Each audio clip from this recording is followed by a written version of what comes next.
Alright, imagine this for a second. What if you had a secret power? A power where you could read anyone's mind, their emotions, their thoughts, their decisions, and not just read them but quietly steer them. Your boss, your friends, a total stranger, even your crush. Everyone moving exactly the way you want, without you forcing anything. Sounds like magic, right? It's not. It's psychology. Pure psychology. This is the same psychology used by manipulators, leaders, influencers, people at the top.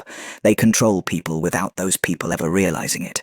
And in this video, you're going to learn the dark psychological tools that can turn you from an ordinary person into a master influencer. But before we go any further, a warning. This is for educational purposes only. Don't misuse it, because once you understand these ideas, you'll never look at the world the same way again. Let's start. Trick number 5. The revenge trap. Here's a simple truth about humans. We want exactly what we're told not to do. And if you understand this truth, you can make people move your way without any force at all. Think about it. If someone says, don't turn around, what's the first thing you want to do? Turn around. If someone says, don't watch this video, a part of you instantly wants to click it. That's the reverse trap. It's a mind game where you don't say what you want directly, but the other person ends up doing exactly that. For example, let's say you want a friend to help you with something. If you go straight and say, bro, do this for me, they might avoid it or say no. But instead, if you say, I had some work but forget it, it's hard, I don't think you can handle it, now their ego gets hit. And suddenly they're like, what do you mean I can't? I'll do it. You didn't say do it. You didn't force them. You said don't do it. And they did it anyway. That's how powerful this trick is. It's dangerous too.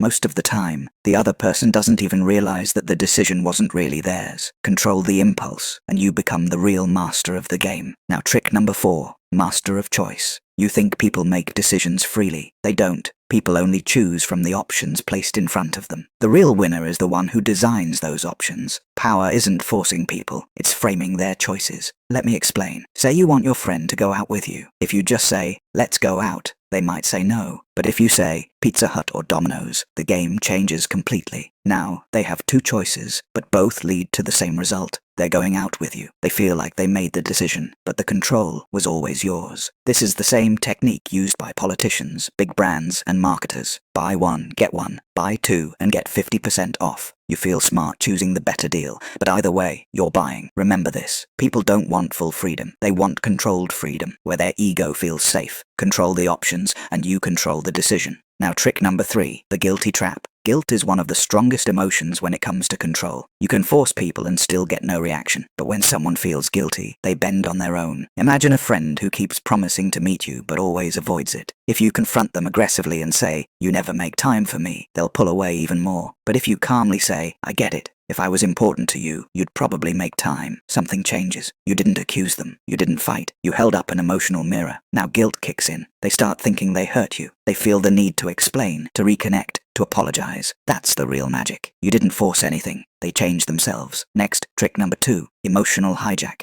Most people don't make decisions using logic. They use emotion. And if you control someone's emotions, you're holding the remote to their mind. An emotional hijack happens when someone is under shock, guilt, love, fear, or excitement. In that moment, they decide based on how they feel, not reality. This is exactly what politicians do in speeches. They don't dump facts on you. They trigger emotions, fear, anger, pride. And once you're emotionally connected, your vote goes their way. People make decisions in a single emotional second that they regret later. But by then, the game is already over. If you want to influence someone deeply, control their emotion first. People won't remember your logic. They'll remember how you made them feel. And now, trick number 1, the power of silence. Psychology says silence is real power. Think about this. You mess up. Tension is high. Your mom yells at you. But when your dad looks at you and says nothing, just one stare, your whole body freezes. That silence is more terrifying than shouting. When someone stays silent, your mind starts filling the gaps. Fear, guilt, anxiety, all kick in automatically. People think the loudest person is the strongest. That's wrong. The strongest person listens and observes. Here's how you use it. Want the truth from someone. Don't interrogate them. Just say, I know everything, and stay quiet. The longer the silence, the stronger their anxiety gets. Most of the time, they'll confess on their own. Or during an argument, don't yell. Just look them in the eyes and give a slight smile. Their own words will start sounding weak in their head. They'll doubt themselves. Silence gives your presence weight. When everyone talks, stay quiet. When you want to show dominance, say less. If you use these techniques the right way, you can deeply influence people's minds. And if this video helped you even a little, gave you knowledge, or pushed you forward in life, make sure to subscribe so we can bring more content like this.